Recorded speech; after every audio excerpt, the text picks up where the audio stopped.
Zed versus Zed. This is crazy. We got one side with a double Doran's Blade, and then the other side's got one Doran's Blade and one Doran's Shield. We'll see what wins out. 启动抓到一个机会，哦哟，皮亚亚率先出手，但电刑没中后，再用自己的分身躲掉了 Driver 的。Okay, Kiaya's a Zed gamer. Holy. Driver's never touched this champion in his life. Oh my god, wait, Kiaya's clapping him right now. Jesus.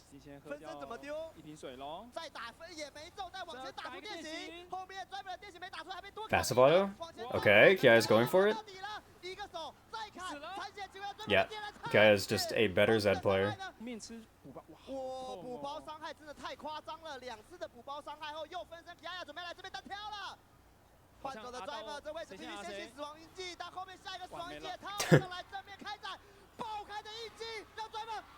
He was first timing Zed on stage, that's crazy. And now, his team publicly executes him for losing side selection. That's why they have two top laners, is that way when their one top laner loses the 1v1 and gets exiled from the team, they have another one. You know Hongq is just sitting there, he's like, yeah, I wouldn't have lost that shit. My top laner is boosted. Azir, Vi, Varus, Nico probably have to ban Talia here. Wait, but Pantheon is up too. One of these teams are gonna get... I think you actually ban Pantheon and you give them Talia. I feel like we do not want to give Levi Pantheon. They banned Rumble. Ooh, so they're making GAM pick. They can only have one. Imagine GAM do something stupid here, like pick Wukong or some shit. No, okay, so there's the Pantheon, so we have to grab Talia here. This is the type of situation where red side is OP. You're gonna get, like, you got a power pick on 1-2, which isn't supposed to be allowed to happen. You got the Talia there, so you grabbed the power pick that you would love to have hit on B1, and now you're just going to get some kind of counter pick. What do you play here into Gwen if you're driver? Because Gwen kind of counters the entire champion pool. Kiaya's probably picking it solely for that. So unless driver's planning on whipping out some like unknown Jace tech that we don't know about. Because you don't want to pick Ornn here, you really don't want to pick... I mean, I guess maybe Gragas is like playable. And the sponsor is just gonna be... I'm not sold on this Sivir pick. I don't understand why every region just randomly started picking Sivir in game 1. I swear it's not this strong. Just go Zeri. I mean, like, the main benefit of going Sivir over Zeri is that you just have more control over mid-wave later. Because Sivir can push it way faster than Zeri can. I was thinking Brawl might be okay, because it's, like, strong into Pantheon. Blocks a lot of Pantheon's potential ults, but I don't know if I'm that big of a fan of it. So, GAM's draft isn't that bad here. I mean, they have winning solo lanes. Gwen, like, actually, now that I'm thinking about it, do they just have push in all 3 lanes actually? Because Gwen should get pushed into Gragas. Ahri is stronger than Talia in the 1v1. There's like a pretty scary window for the Sivir where if Corki Braum at level 2 first, they can trade really heavily, but after that I think Sivir should be fine. So even though I think that CFO have some strong champions, it's like GAM have 3 pushing lanes in a Pantheon, so Ahri wins lane, loses team fight. Yeah, that's what I would say. Which is concerning when GAM is like potentially 3 pushing lanes, because like usually it'd be fine, but because GAM are just allowed to blind pick Gwen because they know that driver won't punish it, you just end up with like kind of weird lanes. Like right now the Corki is pushing in, but it's I don't think it's gonna last. I think Sivir is eventually gonna start getting pushed here. Like right now Talia is just a stronger champion than Ahri, just like overall. Talia is the best mid laner in the game, so like of course she's stronger than Ahri. Ahri also got hit with a pretty meaningful nerf before MSI started, but in the 1v1 Talia can never actually threaten to kill ever. And if Talia's flash ever gets blown by anything, she just has to play so safe and sacrifice like all pressure in the lane. Now, do I think that Emo is actually like good enough at the game to pressure Hongq in any way whatsoever? That's a completely different question. Basically what I'm saying is that I think if CFO get out of lane like down 1,000 gold, I think they'll win the game. But I feel like they should lose. They should like be losing by more than that.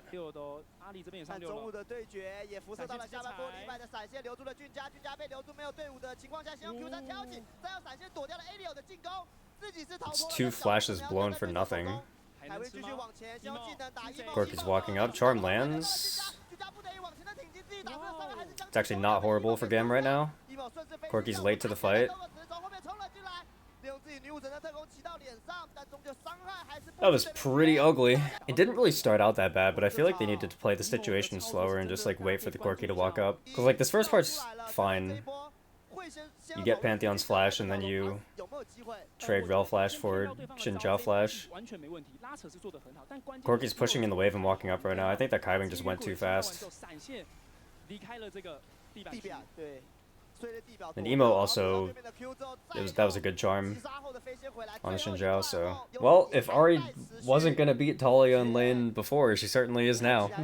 CFO are allowed to get these Void Grubs though, which is kind of crazy. They should just leave. Get to and leave. Okay, CFO like really need to leave. They cannot be here.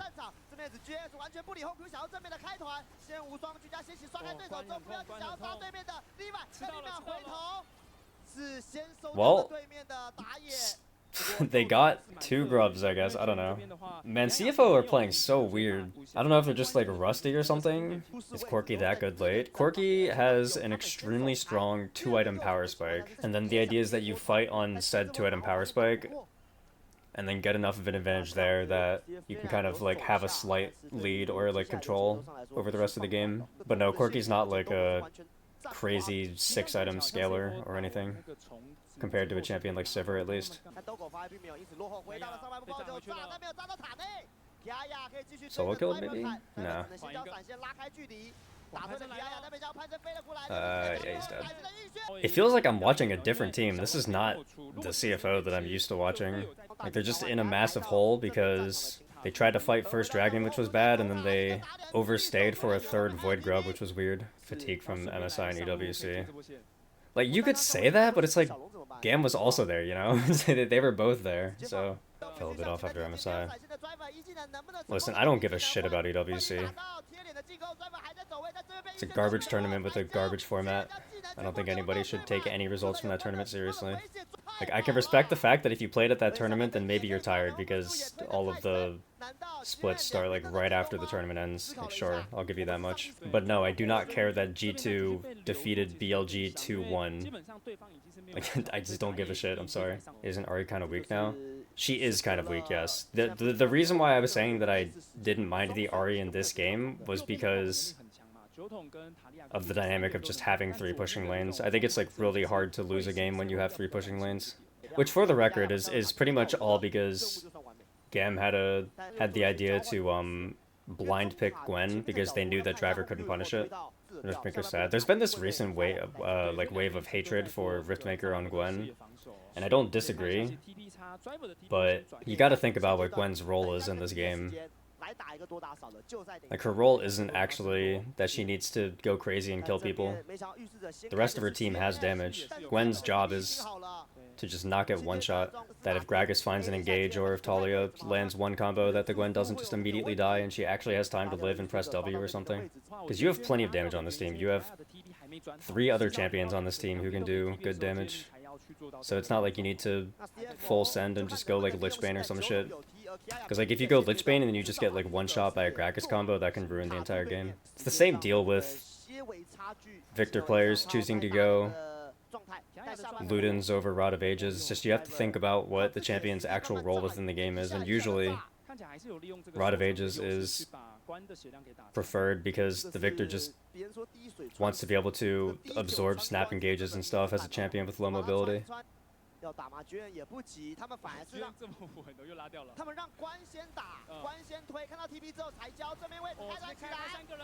Pretty good looking engage from Elio. Is Levi getting one shot though? Looks like it's completely fine. Yeah, it's just a wallet diff. Like, as much as I can blame CFO's deficit for just starting objectives that they shouldn't be starting, at the end of the day, the reason why they were punished on those objectives in the first place was because of the 3 pushing lanes. They lost the... Like, yes, they played the... GAM played the objective fights well, and CFO played the objective fights bad. But the windows existed because at that first dragon fight, Corki was late. Because he didn't have push, he had to catch the bot wave and then move up. And then so Emo found the charm while the situation was still 3v4 and they were able to win that way. CFO have managed to grab 2 dragons though. They really shouldn't be able to win a single fight for the entire rest of the game, but if they do manage to randomly win one for no reason and they get to soul point, maybe they can actually play. Is my audio low? Is it low? Let me... Check. Sometimes my mic does like a weird... No, it looks fine right now. My stream is a little bit quieter than average, but it's not by that much. You want me to give you... Here, I'll move the... I'll move the mic right next to my mouth. How is this? Is this better? Can have Poro close ASMR. And then if I have one overreaction to any play, I'll just scream into the mic and then you'll all have your ears blown out. Anyways, there's a game happening. What's happening in this game? I guess if you're a CFO, you're just trying to wait for Doggo to finish stacking the Manamune, and then you try to fight. I don't think you have time to wait for Xinjiao to get 2 items, unfortunately. Xinjiao's gonna get 2 items right around the same time that Sivir's gonna get 3, so... This would be the timer that you would want to fight as CFO, to make some kind of comeback. The only problem is that the only objective to fight over is Otacon. And Otacon is really scary to start if you're the one with the deficit. Maybe there's just not a way to win, actually. Is there just never a window to fight? Like, if CFO was 20 seconds faster on their item spikes, they maybe could have fought over the dragon. Maybe you can fight on Baron or something? I don't even know, seems really difficult. Sivir's got Infinity Edge. Yeah, see, the window for them to fight was there, but there was just no way for them to actually force anything. Oh, Rylai's and Talia. Okay, this game is a little bit different. You can't go Rylai's and Talia this game if you want to have any chance of actually winning a fight. Because that's when you're creeping into doing literally 0 damage with your champion territory. Like, Rylai's makes the game extremely easier for you and your team to play if you're ahead, or maybe even, like, if it's in a relatively even game state, but if you're behind and you go Rylai's, you're just a useless champion. Like, the first priority always, when you're playing a champion that, like, has a carry burden on their shoulders, is that you need damage to do your job, essentially. If you can do your job, then you can build whatever you want. So if Talia can deal enough damage that she can do her job in the game, then you can go Rylai's, because then you're just in a super powerful position where you can chase people down with Qs or like give space slowly and do all of this stuff, but you need the damage to actually be able to execute your job first, otherwise it's just terrible. Also, I don't know, I'm not even going to say anything about this. It's obviously really ugly from CFO, but like, when are you going to fight, you know? It's like, they had to do something like this eventually. It's good prep from GAM, overall, knowing that they can blind pick Gwen on blue side.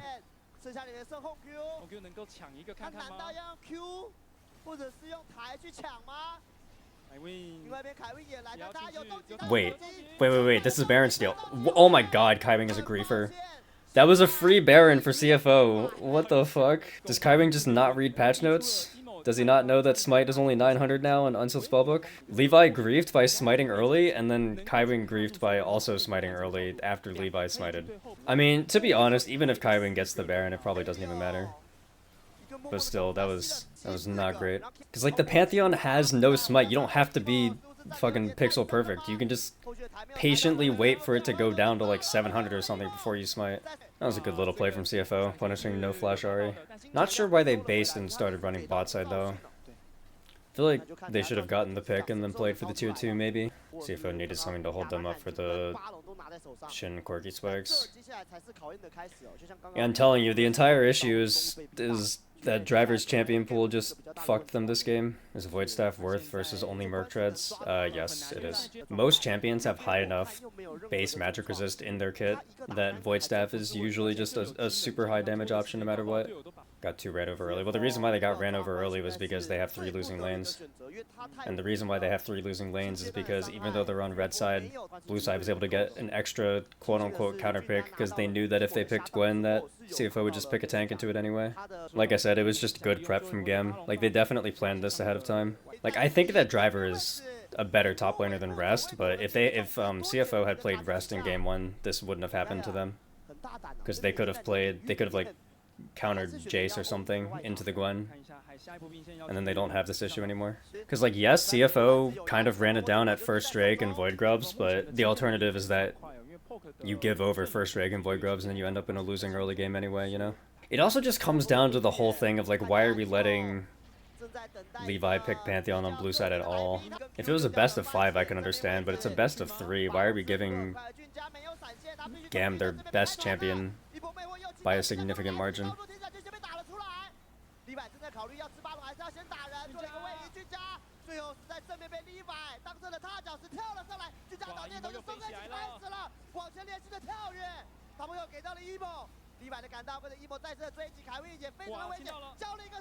What were the bans this game? I don't even remember. It was like they banned like Rumble. They banned Rumble, Varus, and something else. But the idea was that CFO left up both Pantheon and Talia, and then forced GAM to pick one so they could have the other. Which is a really good idea in theory, because that means that you get a power pick, and then you have counter pick on 3 and 5, so you just get a whole bunch of counter picks essentially. But the problem with that strategy is that they have a top laner who can only play front lines. So GAM just blind picked Gwen on 2-3. Which was functionally a counter pick for them because they knew that they would play it into a tank. So basically, I don't hate CFO's draft strategy if they were playing against a different team and also had different players on their own team, you know? It's like, they did a strategy that works in theory, but just not in the situation of the game that they had. So what, Wukong is a pretty important pick for this game, because both junglers are pretty good at it. So do we just first pick that? We first pick Wukong and then try to get Annie on 2-3 maybe? First pick Annie. Okay, interesting. I mean, I don't mind. I think Annie's super broken, but I feel like for this series specifically, you would want to have first picked the Wukong, because now I feel like GAM's gonna want it. Although I guess there's not really many good pairings for it left. You could go like Wukong Ryze, but I don't trust Emo to play Ryze. Aurora. I hate this, by the way. I do not like picking Wukong with Aurora. They did this last series too. It's just the mid jungle have basically no synergy together. Like I don't mind Aurora in a vacuum into Annie because Aurora can beat Annie like pretty heavily. And then Wukong is one of Levi's best champions, and then the two of them have the AD AP synergy, so it's like it's fine. Okay, surely this isn't a lot either. We're blind picking Cassante into Kiaya. Does Kiaya have anything to counter this? Let's see, Rumble is up. Does Kiaya play Garen? I don't know if Kiaya ever was one of the Garen players back when that was kind of meta. Is it going to be 2-0? Imagine that. Imagine if opening weekend, Secret Whales upset PSG and then GAM upset CFO. It would just be Vietnam on top. Does Trundle really get picked this early? Yeah, Trundle's one of the strongest junglers right now. Has decent synergy with Annie.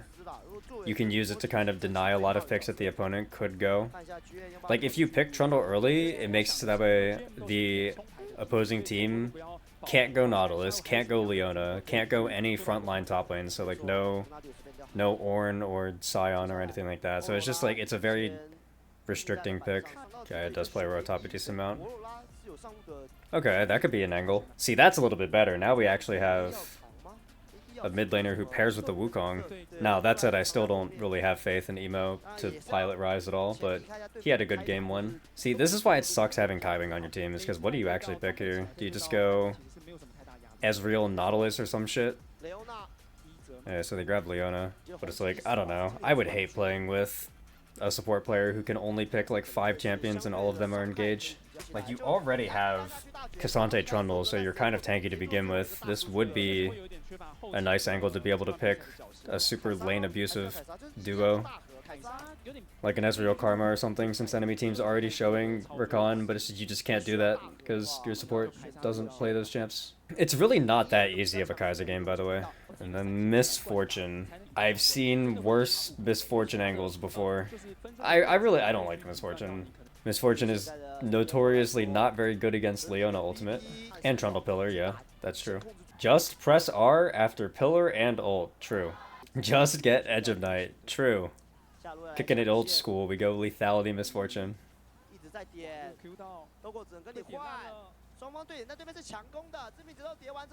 What is that? It's like the fucking Hillisang Leona. Flash Ignite forward and take losing health trade because they hit level 2 first, so they got lane pressure. It's worth. How does Doggo play from here? Oh, come on, that's not important. We can just do the thing that everybody always does with Barrel. Whenever Barrel makes a play like this, and people are just like, Barrel 5-head. It's like, that's just KAIWING now. The Alpha KAIWING flash ignites the beta Elio and forces Elio to flash heal away. We don't have to care about anything else. Hey, anybody else remember when CFO probably should have 3-0'd T1 at MSI and then KAIWING just decided to walk into like 4 people in game 1 and lose the entire game? I mean, CFO's got to be super happy with how this game is going. Like, they got the first dragon with these lanes. You know, if you really think about it, KAIWING flash igniting at level 1 to get them level 2 advantage, to get them early push, but then lose them a massive health advantage, brainwashed GAM into thinking that they had an advantageous position to lane swap. And then because of that lane swap, CFO were in the driver's seat bot side to be able to take the first dragon. So really, KAIWING just got his team a dragon. You know what I've decided is that I really want to see Secret Whales at Worlds. I feel like that'd be really fun. We can just leave PSG behind. They look super uninspiring after they traded Fofo for Maple. They have to not choke playoffs first. True. Cut them some slack. His Toe and Dyer are like new and young. They're allowed to choke 1 series. I want CFO to go for sure. And I did want PSG to go, because I really want to see Fofo at Worlds again, but instead of Fofo, they just have what looks to be washed Maple, based on what happened yesterday. So, like, I'm just trying to think of which teams have the most potential to actually do damage, right? I think that CFO and Secret Whales both have the type of rosters who can actually play well internationally. I don't really know if GAM can, as long as they have their mid lane issues. You hate Misfortune? She's so boring. Well, clearly, you have never watched LPL Pays play Misfortune then. Listen, Misfortune is only boring if you make it boring. I've seen Pays fucking kill himself and suicide flank on Misfortune to land a 5,000 damage ultimate before getting one shot to win his team the fight, okay? Until you've seen that for yourself, you don't have the right to call Misfortune boring. Wondering how Trundle synergized with Annie. Well, the idea is just that Trundle likes to pair with mid laners that have CC, because like he can drop the pillar, which will help his mid laner like get there. But at the end of the day, pillar isn't actually hard CC. It's just a slow, like a brief mini knockup and then a slow. So if the enemies have dashes or flashes or anything, then they can get out of the pillar. But if you have a mid laner with CC, not only can you pair that with the pillar to make it like really hard for the enemies to go anywhere, but then you also give Trundle time to DPS. Because Trundle deals a lot of damage if he has time to hit. But being a melee champion with no hard CC, it's just tough. Hey, Poro, new viewer from MSI Preview. Where am I from? I have an American accent. I am from... Yeah, I was born in South Korea, but I've lived in the United States my entire life.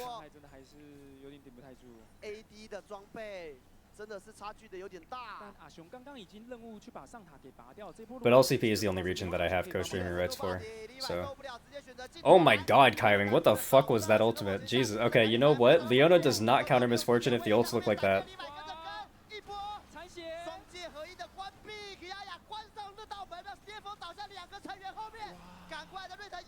Okay, so KAIWING has been updated. He used to be the can only play melee engaged champions and can't play range champions, and now he's the can't play anything. Like, it's not even... I don't know. Also, that's a crazy ultimate from Doggo. Everybody on CFO played that pretty bad. Thank you, GAM KAIWING. Yeah. See, that's how you know that CFO's players are good, is because they play 64 every game. He can still play melee support, it's just that Leona's ult is ranged. True, I didn't think about that. It's just so funny to me, because, like, KAIWING's nickname is, like, the Golden Cow or something like that. Let me double check on what it is. His nickname is Guardian Cow. The Guardian Cow, that's his nickname. Because he's supposed to be, like, a legendary Alistar player, right? And then I just watch LCP Spring Playoffs, and I just watch him brutally run down a completely winnable game against Talon with his Alistar. And it's like, okay, so you can't play Alistar, which is supposedly your best champion. You can't play Leona, as we're seeing not only in this game but also at MSI. You can't play any range champion. You have a champion pool of like 5 champions total. I don't know, I'm really starting to think that maybe KAIWING is just like washed entirely. Maybe he's just not good, period.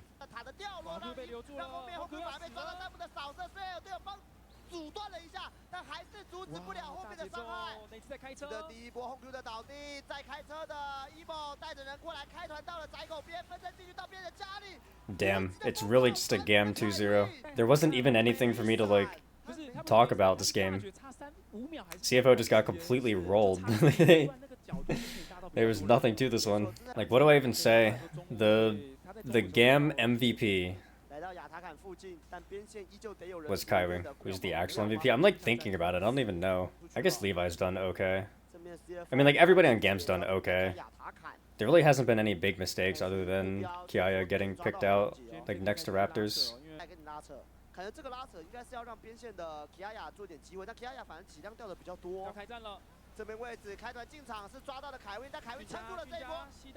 Wait a second, are GAM throwing? Oh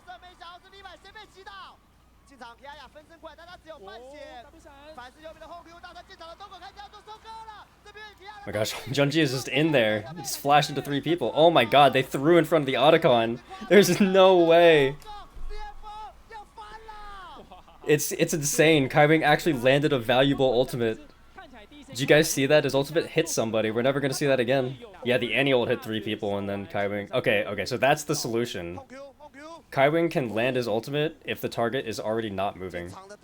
Actually, that's not even true, because the Misfortune wasn't moving that one time and he still missed, so...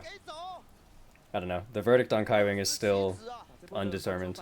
Alright, this is the conclusion, okay?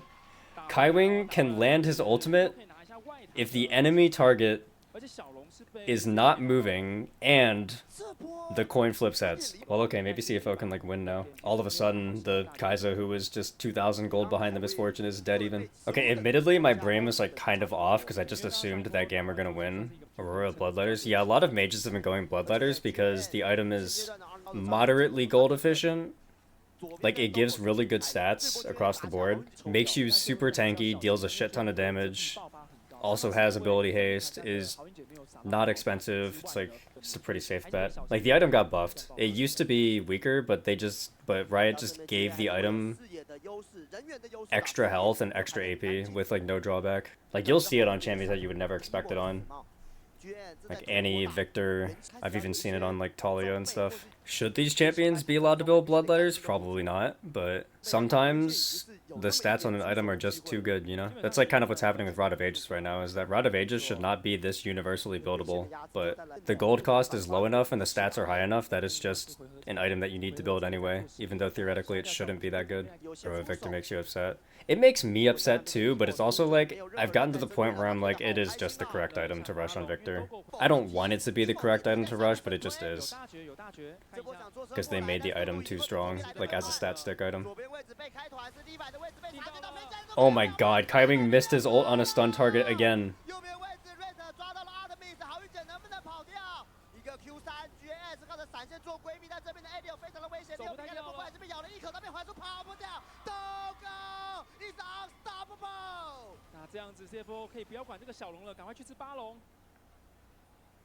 It's fine, we've gotten to the point where Leona doesn't actually need to hit spells to win the fight.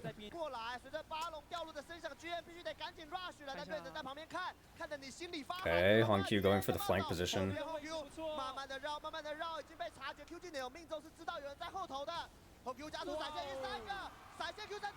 Okay. 3-man W flash. Can they end?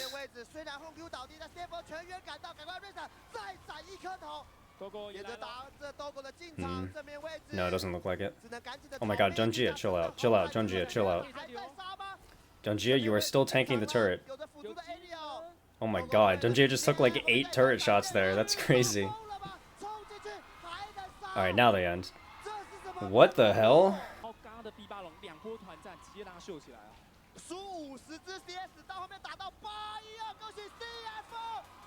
Oh hey, Leona missed ult again. Just gonna throw that one out there. If the game hadn't ended in that exact instant, KAIWING would have missed another ultimate. It was all played. Yeah, it's like when you lock in Blitzcrank and then you miss every hook all game, and then you land one hook 40 minutes in, and your team just wins the game off of it. Wait, the song kind of goes hard. Listen to this. Sounds like something like 13-year-old cooked up on GarageBand. I mean, at this point, are we looking at champions like Nefiri? Are we looking at Sejuani? Poppy is still up. I don't even know if KAIWING plays Poppy. Also, yeah, for the record, KAIWING has no champions left. Oh my gosh. Thresh. Are we getting like Aphelios or Jinx? Is that the territory that we're at right now? Who do I think are the best Vietnamese players in each role right now? Right now, Kiaya, Levi, Dyer, Lazy Feel, and Sulong. Yeah, so we get Aphelios Thresh. I mean, like, there's no world where you can ever say that Eddie's the best Vietnamese bot laner when Lazy Feel exists. Like, Lazy Feel is significantly better than any other Vietnamese AD right now. Like, I think Kiaya and Lazy Feel are basically locked in, and then every other role you could make an argument for multiple players. Also, how crazy is it that we haven't seen Orin a single time in LCP so far? I feel like if you're GAM, you have to go like, you almost feel pressure to go like a magic damage jungler and an AD mid. Like, I feel like if you go Sejuani and a mage, you just have no damage. Yeah, so there's the AD mid laner. Does Hongq play Cassio? Hongq does play Cassio, yeah. Yeah, okay, so GAM actually just straight up, they heard me. They're listening to me. They went Yone Zyra. Twisted Fate. It's actually a fine Twisted Fate angle. It's a good Twisted Fate spot. You have carry top that you can play for, you've got setup in multiple areas, you're playing into a Yone, which is a winning lane for you. I guess the main downside of playing something like Cassio, or trying to go something that can lane bully the Yone, is that they're all not the greatest into Zyra. Which draft do I like more? I think CFO will win. That doesn't exactly answer your question, but Lucian Nautilus is kind of a weird pairing. I don't think that they'll be able to like stop Aphelios from actually scaling at all. And I think it's really hard to play Yone into Twisted Fate. Like, I said that I wanted magic damage jungler and physical damage mid laner for GAM, but I was thinking more along the lines of like a Tristana mid. And then I don't know if Maokai was banned or not, or if it was picked already. I'm kind of like losing my train of thought for that stuff, but I was thinking maybe like a Lilia too could have worked. Because CFO has a few melee champions on their team. But I think that if you were gonna go Twisted Fate, this is about the best, like one of the best thematic team comps you could go Twisted Fate with. Usually Twisted Fate's biggest problem when it gets picked is that it's just not picked in a game where you actually want to be playing that champion, but this one is pretty good. You miss seeing Aphelios in game, seeing a good Aphelios play is so fun. You know who the LCP Aphelios GOAT is? I think the best Aphelios in the LCP is actually Eddie. He hasn't played it in a while, but I remember watching some games from him in like, it was either early 2024 or like late 2023. That guy was nasty on Aphelios.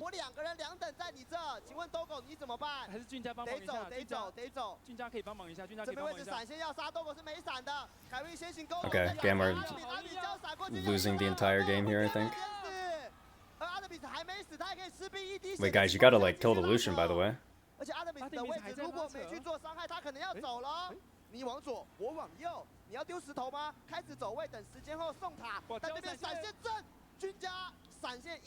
It's actually fine. It ended up being completely fine.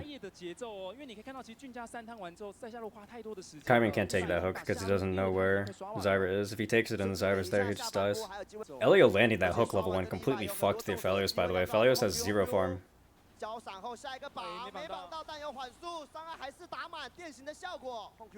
And the skill shots are flying right now. Like, one, it's a product of Elio landing a good hook, but the other thing is that it's just that Thresh is just not a champion actually right now. So GAM just completely had their way level 1. I feel like we could have gone like, I don't remember if it was banned or not, but I feel like Tahm Kench would have been a better support than Thresh if it was available. Because Tahm Kench actually has like a pretty decent amount of damage early.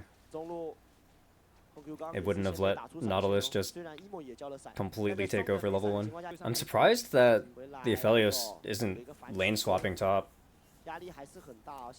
I feel like we haven't seen either of these teams try any lane swaps, which is weird. I feel like you would not want to keep this Aphelios with this Lucian anymore. And Grubs are also spawning too. Kraken on Aphelios. Is that the only thing this recurve can build out of? Do you think there's any world where he, like... I mean, yes, Aphelios should go on top, probably. Do you think there's any world that this Aphelios is just, like, rushing Bork for no reason? Like some stupid logic like, oh, it's Scion, I should go Bork. No, it's Kraken. Okay.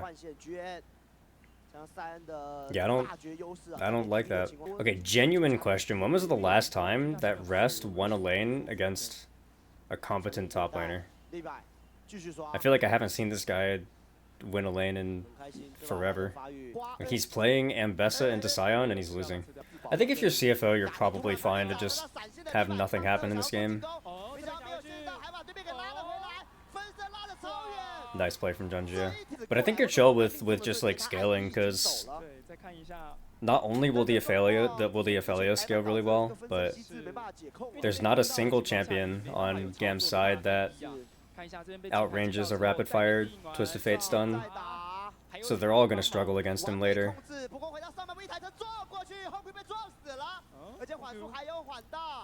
What did Hongq just do, by the way? That was his first ult of the game, and he just dies under enemy tier 2. I'm assuming he just tried to ult on Levi, and Levi flashed out, and then Hongq just dies.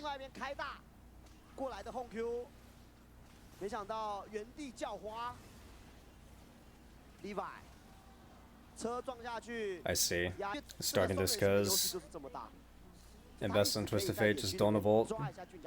There's no way for CFO to actually fight this.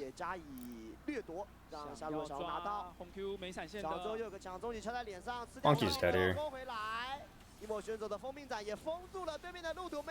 That's a pretty bad death.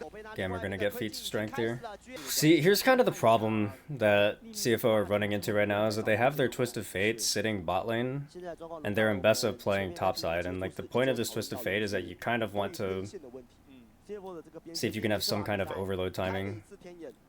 Like, if you can get the Ambessa into the Yone, and then overload the Twisted Fate onto the Ambessa side, then you can make a play on the Yone to one-shot. And it's like, that's how you make use of Twisted Fate in a comp like this, but right now Twisted Fate just, he has his ult up, but he's just sitting in a side lane away from everybody else. And if that was going to be your game plan, you might as well have just picked a mage instead.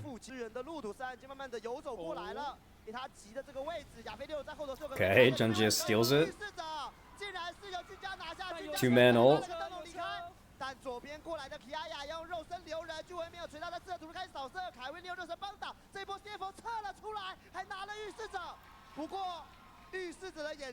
Isn't Aphelios going to take a while to spike with a 25% crit IE? I mean, if he goes like Lord Dom's next, it's probably fine. But yeah, I really don't like the Kraken first. What else does Pickaxe build out of? That would be like the most cursed thing ever. We can go Kraken Slayer, Eclipse Aphelios, Hullbreaker Aphelios. Okay, well that one might actually not be horrible. Hullbreaker Jinx was a thing for a while. Watch it turn into Bork for Scion, true. Yeah, he's just going the hidden tech on hit Aphelios. Kraken, Bork, Rageblade, Trust. Dragon is spawning. I think GAM is probably going to get this one. That Lucian is really strong right now. Only 400 gold ahead. Well, it doesn't matter how much gold he has ahead. What matters is the fact that he's got 2 completed items in his inventory and Aphelios only has 1.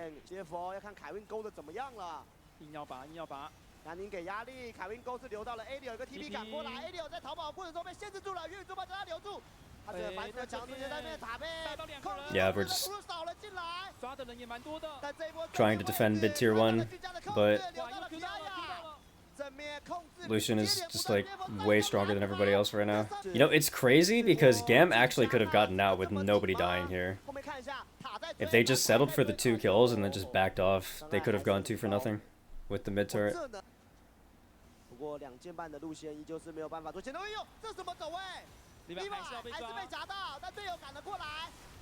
Levi's getting one shot, maybe?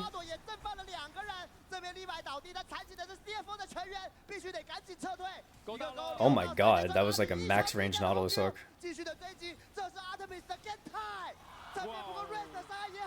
This game has just devolved into a fiesta. See, look, in the time that, like, Lucian was only up 400 gold, but he had an item advantage, and GAM have been playing, like, super aggressively because they just have item advantage on bot lane, and now Aphelios finally completed his second item, but Lucian is just up 1.5k gold. Wait, what did Doggo do? How does Doggo have... Doggo had red-green guns there for a second. How did he end up with red-green? He colossally fucked up his rotation at some point. I mean, it's not that bad. He can easily fix it by just depleting white gun faster now. Like, before he depletes green, but... God, if I ever see an Aphelios with red-green on my screen and it's not level 1, there are problems. I haven't actually been paying attention to Doggo's gun rotation to see if it's correct or not. Doggo's guns are going to be dog shit, by the way. He's got, like, almost no green or white left. He's going to get stuck with blue-purple in this fight.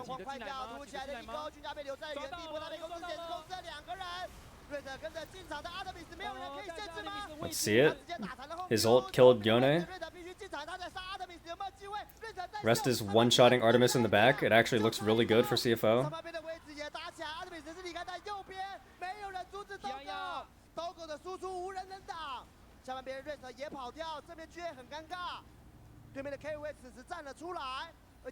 Man, it's like a standoff. Both junglers are like borderline gonna get one shot, so neither of them can walk up and smite the dragon right now.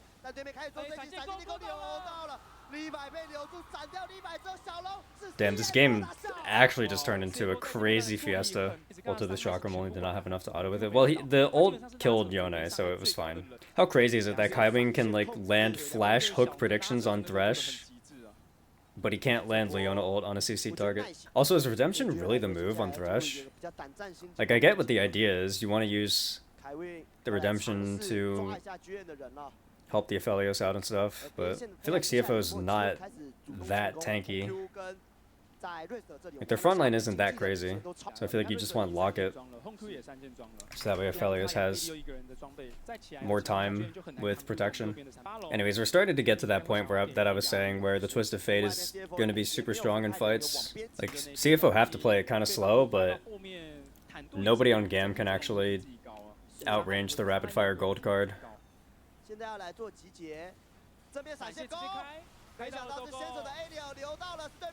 Okay.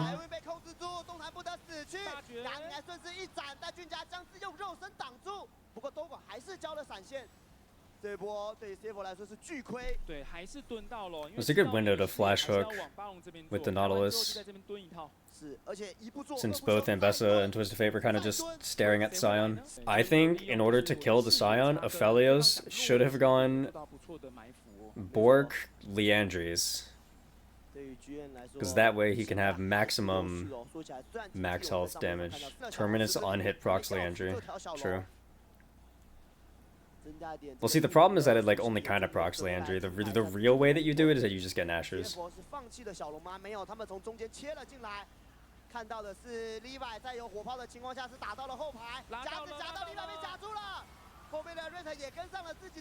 This is a good ult from Jonjia.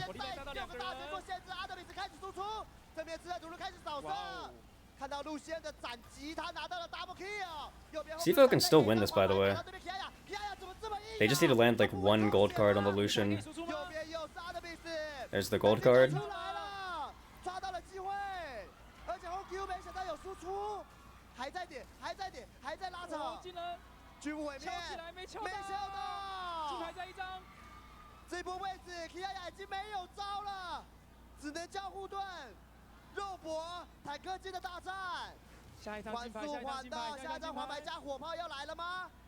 I feel like we should not be chasing this. Don't we just take the dragon?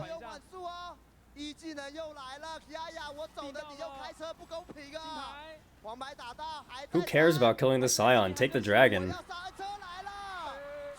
Oh my god. How does CFO end up getting the dragon here? Wait, what?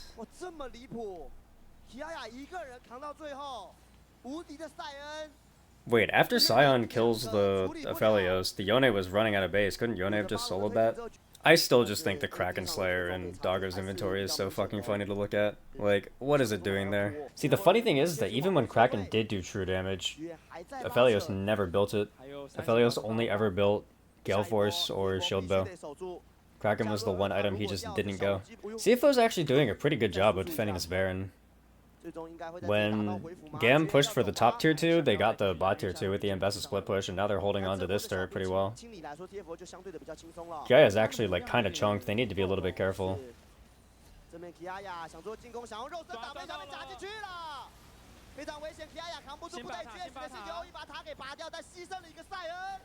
I mean, like, it's bad for GAM to be playing the Baron on just one lane, but it's also just a nice defense from CFO overall. We are 37 minutes into the game, and Yone still doesn't have 100% crit, by the way. I feel like we're getting to the point where the Sion just isn't actually that tanky.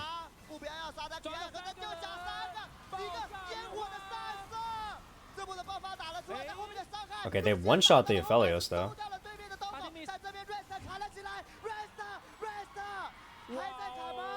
It doesn't matter.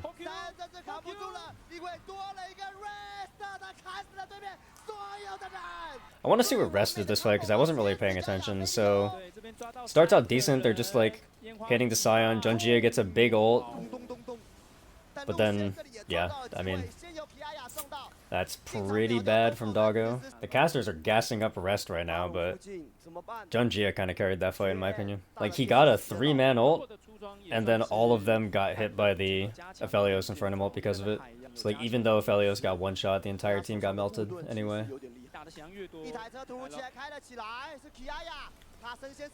Hey, guys going in. Emo does negative damage, nice.